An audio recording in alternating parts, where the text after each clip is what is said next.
South India shopping mall the wedding Mantra సరికొత్త wedding collection South India shopping mall.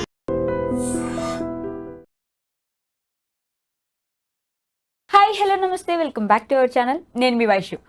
చట్టం చాలా వరకు న్యాయంగా పనిచేస్తుంది, రెండు కళ్ళు అట్లానే ఉంటాయి, కళ్ళేం మూసుకుపోలేదు, చట్టం ఎవరికి చుట్టం కాదు అంటుంటారు. మరి దాంట్లో ఎంతవరకు నిజం ఉంది, సామాన్యులకి చట్టం గురించి ఎంతవరకు తెలిస్తే వాళ్ళకు ఉపయోగపడుతుంది, ఈ విషయాలు మాట్లాడడానికి ఈరోజు నాతో పాటు అడ్వకేట్ నరేష్ గారు ఉన్నారు. సార్తో మాట్లాడదాం. హలో అండి. హలో అండి. ట్రాఫిక్ మొన్న ఒక సిచ్యువేషన్ చూసాను. ఒక రినౌండ్ నేమ్ ఉన్న ఒక హీరో ఇట్లా వెళ్తున్నాడు, తాగేసి వెళ్ళాడో తప్పు చేసి వెళ్ళాడో ఎలానో తప్పు రూట్లో వెళ్తున్నాడు, కీస్ తీసేసుకొని ఆపేసి అక్కడి నుంచి కేసు తీసుకొని తర్వాత ఏదో చేసి పంపించారు. అక్కడ వెంటనే అప్పుడు ఆ సిచ్యువేషన్కి అలా ఆపేసి కీస్ తీసుకునే రైట్ పోలీసులకు ఉంటుందా? మీరు చెప్పిన ప్రముఖ హీరో బెల్లంకొండ శ్రీనివాస్ గారు అండి. రైట్. సో ఫిలిం నగర్లోనే ఎక్కడో నేను కూడా పేపర్లో వీడియోలో చూడటం జరిగింది. సో అతను ఏదో రాంగ్ డైరెక్షన్లో తిప్పాడు, ఒక ట్రాఫిక్ అక్కడ డ్యూటీ చేస్తున్న వ్యక్తి ఆపడం జరిగింది, ఆయన ఆపలేదు, ర్యాష్కి ఏదో సమాధానం ఇచ్చాడు, స్నాచ్ కీస్ లాక్కున్నారు అని చెప్పని. నిజంగా ఇక్కడ ఏం జరుగుతుంది అని అంటే కనుక అదొక భాగం, ఇక్కడ కూడా వస్తాను నేను. రెండోది ఏం జరుగుతుంది అని అంటే కనుక మనం రోడ్డు మీద వెళ్తున్నప్పుడు కొంతమంది పోలీసులు అక్కడ ఒక పాయింట్ పెట్టి మొబైల్స్ పెట్టి ట్యాబ్స్ పెట్టుకుని చెక్ చేస్తూ ఉంటారు. పక్కకు పిలిచి నీ వెహికల్ మీద చలానా ఉంది, సో ఆ చలానా కట్టిన తర్వాత మాత్రమే వెహికల్ తీసుకెళ్ళు అని చెప్పని అక్కడ కూడా స్నాచ్ చేస్తూ ఉంటారు. అంటే కీస్ అనేది గుంజుకుంటూ ఉంటారు. సో అసలు ఈ అధికారం వీళ్ళకి ఉందా లేదా అని చెప్పని అబ్సల్యూట్లీ లేదండి, అబ్సల్యూట్లీ లేదు. అంటే మన బండి మీద ఎన్ని చలాన్లు ఉన్నా వాళ్ళు ఆపి కీస్ తీసుకొని రైట్ లేనే లేదు. ఫస్ట్ బెల్లంకొండ శ్రీనివాస్ గారి ఎపిసోడ్ ఖతం చేసి నేను మిగిలిన దానికి వస్తాను.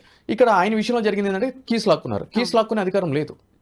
ఒకవేళ అతను గనక వైలేషన్ పాల్పడి ఉంటే గనక సింపుల్గా ఏం చేయాలి, ఒక కంప్లైంట్ ఇవ్వాలి, కేసు రిజిస్టర్ చేస్తారు, ఆయన పిలిపిస్తారు, నోటీస్ ఇస్తారు. అక్కడ కూడా ఆయన మీద కేసు రిజిస్టర్ అయింది, 41A నోటీస్ 35(3) అంటారు BNSS, అది ఇచ్చారు, ఆయన యొక్క వివరణ కోరారు, పంపించారు. కార్ ఏదో సీజ్ చేశారని చెప్పి విన్నాను, that is a different task. So ఇది మరి ఆయన తప్పు చేసినందుకు ఆయన చేశారు. ఇతనికి అక్కడ నుంచున్న విధులు నిర్వహిస్తున్న కానిస్టేబుల్ ఎటువంటి అధికారం లేకుండా కీస్ లాగాడు కదా, మరి అతని మీద కూడా కేసు రిజిస్టర్ చేయాలిగా. ఓకే, ఎవరు చేయగలరు అట్లా? ఈయన కంప్లైంట్ ఇవ్వాలి, కానీ ఈయన కంప్లైంట్ ఇవ్వడు. ఎందుకు అనంటే కనుక అది అద్దాల మేడ కదా సినీ ప్రపంచం అనేది. ఒకవేళ అట్లా ఇస్తే ఏమవుతుంది, రేపు ఎక్కడ దొరుకుతాడని చెప్పి ఇంకో కేసు బుక్ చేస్తారు, నాకు ఎందుకు అయిపోయింది అని చెప్పి సర్ది పెట్టుకుంటారు. ఇన్ జనరల్ గా అయితే కనుక అటువంటి అధికారం లేకుండా పోలీస్ అధికారులు అతిక్రమణకు పాల్పడితే వాళ్ళ మీద కూడా కేసులు రిజిస్టర్ చేయాలి, వాళ్ళ మీద కూడా కంప్లైంట్ ఎవరికి ఇవ్వాలని అంటున్నారు కదా, ఆ సంబంధించిన పోలీస్ స్టేషన్ SHO అధికారికి ఇవ్వాలి. ఒకవేళ అతను తీసుకోకపోతే ఎవరికి ఇవ్వాలి, అతను పై అధికారి అంటే DCPకి ఇవ్వాలి. సామాన్య ప్రజలు అంత దూరం వెళ్తారంటారా? అయ్యో, మనకి అసలు సామాన్యుల గురించి మనం ఎందుకు మాట్లాడుకోవాలండి, వాళ్ళకే వాళ్ళ మీద ఇంట్రెస్ట్ లేదు కదా, మనకెందుకు అంత ఇంట్రెస్ట్, ఇంత టైం కిల్ చేసుకుని. వాళ్ళకి ఆ ఇంట్రెస్ట్ ఉంటే ఈ రోజు సోషల్ మీడియాలో ఇటువంటి అబ్యూజివ్ మెసేజెస్ కానీ అబ్యూజివ్ వీడియోస్ కానీ ఇంతలా వైరల్ చేయడం జరుగుతుందా? పక్కన వాళ్ళ ఇంట్లో జరిగితే వీళ్ళకి ఎందుకండి, నాకు అర్థం కాదు. ఎవరో హీరోయిన్ లైక్ ప్రెగ్నెంట్ అయితే వీళ్ళకేంటండి, ప్రతి ఆడపిల్ల కూడా పెళ్ళైన తర్వాత ప్రెగ్నెంట్ అవుతుంది, దాంట్లో గొప్పే ఉందండి. ఎవరో విడాకులు తీసుకుంటే వీళ్ళకేంటండి నొప్పి, మనకెందుకండి ఇంట్రెస్ట్ అండి. పక్కన వాళ్ళ ఇంట్లో ఏదైనా జరుగుతుంటే అది తెలుసుకోవాలి. కరెక్ట్ చెప్పారు, వీటి మీద లేదు కదా. మరి అటువంటి ఇంట్రెస్ట్ లేని వ్యక్తుల గురించి మనం ఎందుకు బల్లగుద్దాలి అని అంటున్నాను నేను అనేది. Okay, next coming to the point is, పోలీసులు రోడ్డు మీద చలాన్ల పేరుతోటి వెహికల్స్ ఆపి బలవంతంగా కీస్ లాక్కునే అధికారం వాళ్ళకు ఉందా లేదంటే కనుక అబ్సల్యూట్లీ లేదండి. దాని మీద ఎన్ని చలాన్లు ఉన్నా కూడా 100 చలాన్లు ఉన్నాయండి, 1000 చలాన్లు ఉండనియండి, వాళ్ళకి అధికారం లేదు.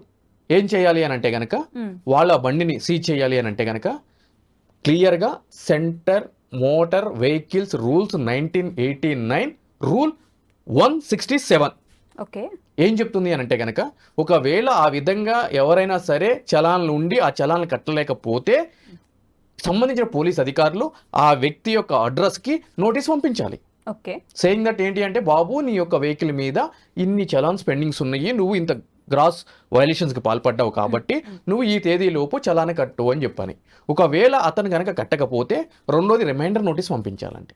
అప్పటికి కూడా అతను చలనం లేకపోతే వీళ్ళు కోర్టులో అభియోగ పత్రం అనేది దాఖలు చేయాలి ఆ బండి మీద, సంబంధించిన మెజిస్ట్రేట్ వారి ముందు. ఏమని అంటే కనుక, ఈ యొక్క వెహికల్ మీద ఇన్ని పెండింగ్ చలన్స్ ఉన్నాయి, కానీ ఇతనికి మేము నోటీసులు పంపించాము, నోటీసులకు స్పందన లేదు కాబట్టి మీరు ఉత్తర్వులు ఇవ్వండి, ఆ వెహికల్ ఎక్కడ కనిపిస్తే ఎక్కడ మేము సీజ్ చేసే విధంగా మాకు ఉత్తర్వులు ఇవ్వండి అని చెప్పని సంబంధించిన కోర్టు వారిని అడిగితే కోర్టు వారు అవన్నీ పరిశీలించిన మీదట అప్పుడు కోర్టు వారు ఏం చేస్తారు అంటే ఎస్ ఈ సో ఏపీ లేదంటే టీఎస్ XYZ సో నెంబర్ గల వెహికల్ని సీజ్ చేయండి అని చెప్పి ఎవరైతే పోలీస్ అధికారులు వేస్తారో ఆ పోలీస్ అధికారులకి డైరెక్షన్ ఇస్తుంది.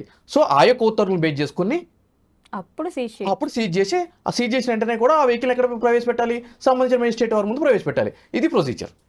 కానీ వెంటనే అప్పుడు అర్జెంటుగా వెళ్తుంటారు, ఆపేసి కీస్ తీసుకుని ముందు కట్టేసి ఫీజు కడితే పంపిస్తా అంటారు, చలాన్ కట్టేసి లేదంటే పంపారు. వీళ్ళు అంటారు మా దగ్గర ఆన్లైన్ లేదంటే ఎవరితో కట్టి సంబంధం లేదు, నేను కీస్ ఇచ్చేదే లేదని చెప్పని అంటారు.